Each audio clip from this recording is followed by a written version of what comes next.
Imagine a room full of Democrats shouting, crying, and calling everyone racist because Ilhan Omar just got booted from the House Foreign Affairs Committee. That's exactly what happened, and it was long overdue. The chamber erupted, the left melted down, and once again, the Democrats tried to rewrite the story. And a special thanks to Representative Omar of Minnesota.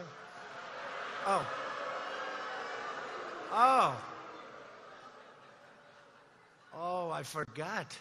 She doesn't like Israel. I forgot. I'm so sorry. Oh, no, she doesn't like Israel, does she? Oh, please, I apologize. Your testimonies. Mr. Adams, in 1991, you pleaded guilty to 2 counts of withholding information from Congress regarding your involvement in the Iran-Contra affair, for which you were later pardoned by President George H.W. Bush. I fail to understand why members of this committee or the American people should find any testimony that you give today to be truthful.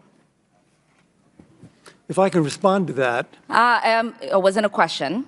That was not a question. That was I reserve the right to my time. It is not right. That was not a question. Committee can attack on February 8th, who is not permitted to reply. That was not a question. Thank you for your participation.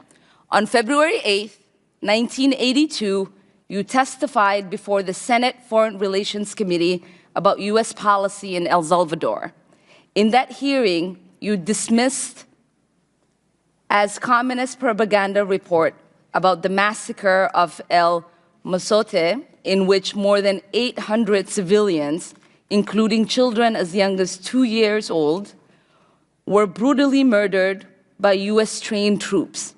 During that massacre, some of those troops bragged about raping a 12-year-old girl before they killed them. Girls before they killed them.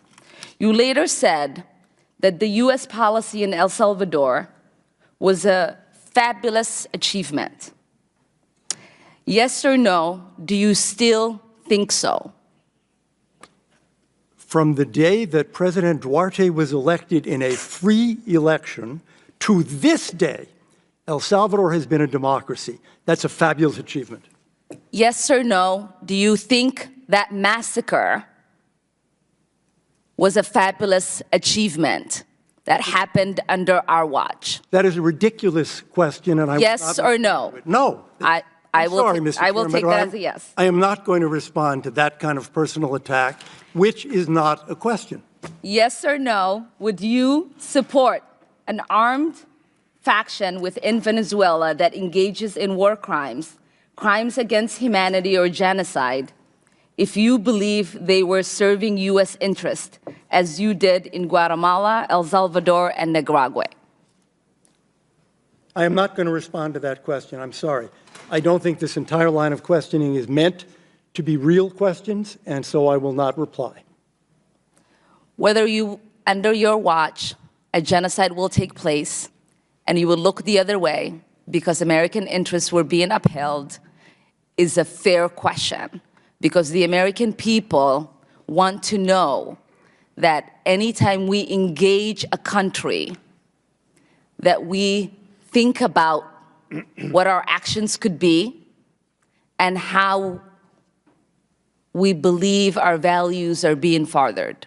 That is my question. Will you make sure that human rights are not violated and that we uphold international and human rights? I suppose there is a question in there, and the answer is that the entire thrust of American policy in Venezuela is to support the Venezuelan people's effort to restore democracy to their country. That's our policy. I don't think anybody disputes that. The question I had for you is that does the interest of the United States include protecting human rights and include protecting people against genocide? That is always the position of the United States. Thank you. I yield back my time. But here's the truth. This wasn't about race, it wasn't about religion, it was about accountability. Before we dive deep, hit that like button and subscribe to stay tuned, because what just happened on the House floor says a lot about where our country is headed, and it's not pretty. Now let's break it down. The House voted to remove Omar, and Speaker McCarthy made it clear. If Pelosi could kick Republicans off committees without blinking, then Republicans have every right to do the same. What's good for the goose is good for the gander. You don't get to rewrite the rules just because your party lost power. And of course, Ilhan Omar turned the entire moment into a race and religion spectacle.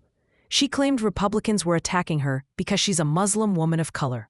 She played the victim, as she always does, pretending that she's being silenced when in reality, she's been one of the loudest voices in Congress. The irony is, this is the same woman who called America a terrible place, who said some people did something when talking about 9/11, and who's repeatedly made anti-Semitic remarks about Israel. Yet somehow we're supposed to believe this is all about discrimination? Gives me a break.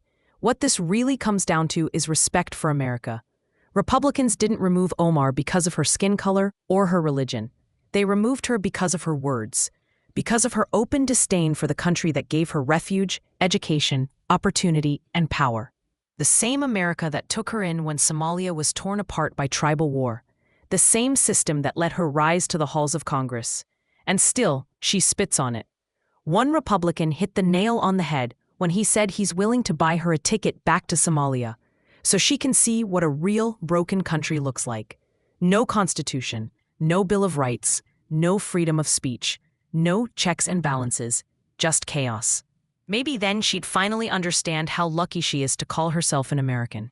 And here's the thing most people won't say out loud. If you're elected to represent the United States, your loyalty should be to America first. Not to your ideology, not to your religion, not to your victim narrative, to America, period. But Democrats can't stand that. The moment you call for accountability, they scream racism. The moment you expect gratitude for the freedoms this country gives, they call you a bigot. It's the same playbook: emotional manipulation, identity politics, and moral theater. They do it every time. What's even more telling is how quickly the media jumped in to defend her. Every headline was about how Republicans are silencing a Muslim woman. Not one talked about the comments she's made, the patterns of bias she's shown, or how she's undermined American foreign policy. They don't care about facts. They care about feeding a narrative. Then there was Candace Owens in that same hearing, being attacked by Democrats for saying what millions of Americans know is true. White supremacy is not the number one issue in this country. Family breakdown is. The education system is. The lack of personal responsibility is. She stood her ground while they twisted her words, trying to label her a sympathizer just because she refused to parrot their talking points. Candace said it best. Every 4 years, Democrats drag race into everything because they have nothing else to offer. They want to keep Americans divided because unity kills their entire political strategy. And Ilhan Omar's outrage fits perfectly into that script. A carefully choreographed performance meant to distract from her own record. Let's be honest, this country is tired. Tired of politicians who play the victim while tearing America down. Tired of media spin that paints radicals as heroes. And tired of watching people who came here seeking freedom act like they're oppressed by the very nation that gave them everything. Ilhan Omar had her say. She lost her seat, and now she'll use that loss to rally sympathy instead of reflection. But the truth remains, if you can't appreciate America, if you can't respect the office you hold, and if you can't stand by the country you represent, maybe it's time you sit one out. So the next time you hear Democrats cry about racism, remember this: accountability isn't hate, expecting gratitude isn't prejudice, and defending America isn't bigotry, it's patriotism. And that's something this country needs more of right now. Here today, these representatives include Glenn Gruenhagen of Glencoe, Eric Lucero of Dayton, Shane Mecklin of Clear Lake, Tim Miller of Princeburg, Linda Runbeck of Circle Pines, Cal Barr of East Bethel, John Poston of Lakeshore, Dwayne Quam of Byron, and Jeremy Munson of Lake Crystal. We are making this request on 3 direct grounds. First, Representative Omar improperly and deliberately filed for a tax status for which she was not qualified, an illegal action in both federal and state law. The Minnesota Campaign Finance Board found on June 6th of this year that she illegally used campaign funds to pay a law firm to review her tax records. The Campaign Finance Board exposed crystal clear probable cause for a tax fraud or tax evasion investigation when they discovered that Representative Omar filed as married and filing jointly with Mr. Ahmad Hersey in 2014 and 2015. During those years, she was legally married to Mr. Ahmad Elmi. Did the illegal filing produce a lower tax liability for the couple? Did her illegal tax filing bring her tax exemption for which she was not legally qualified? Usually people choose the tax filing status that yields them the lowest tax liability. Also, the board shared that the couple filed jointly during 2 specific years. Ilhan Omar and Ahmad Hersey have been together as a couple for 17 years. Given her record of crimes and violations of so many laws, it may be worth evaluating her claims of status in those other years as well. Second, Representative Omar lived together simultaneously with her first and second husbands at the same addresses in Minnesota and North Dakota in 2009 through 2011. The tax enforcers may need to check if she used an illegal tax filing status and obtained tax deductions, including standard deduction levels for which she was not qualified in those years. Third, we know that Representative Omar took improper kickbacks from 3 Minnesota colleges in 2017 when she oversaw their state budgets in 2017. Under campaign pressure, she returned those kickbacks in 2018. It is worth checking to see if she reported the kickbacks as income in 2017 or deducted the paybacks as expenses in 2018. 5 grounds for an investigation include corruption in public office and tax evasions on grounds of illegal filing status, improper deductions, concealed income from kickbacks, and improper claims for expenses. We are also aware of Representative Omar's pattern of improper conduct. She has been fined by the Campaign Finance Board for diverting campaign funds for an unpermitted political trip to Orlando. She has been directed to pay back her expenses for uncovered political trips to Boston, New York, Philadelphia, Chicago, Florida, and Washington, D.C. She has been punished for conversion of campaign funds to pay for personal legal and accounting services. She has flouted laws regarding the filing of her personal financial data in a way that distorted the political campaign process. On June 25th, I asked my Congresswoman Angie Craig to launch an investigation into these improprieties. That went nowhere. She said, "Do it yourself." So on July 23rd, I asked the U.S. House Ethics Committee to investigate Representative Omar. That request is currently being reviewed by the Office of Congressional Ethics.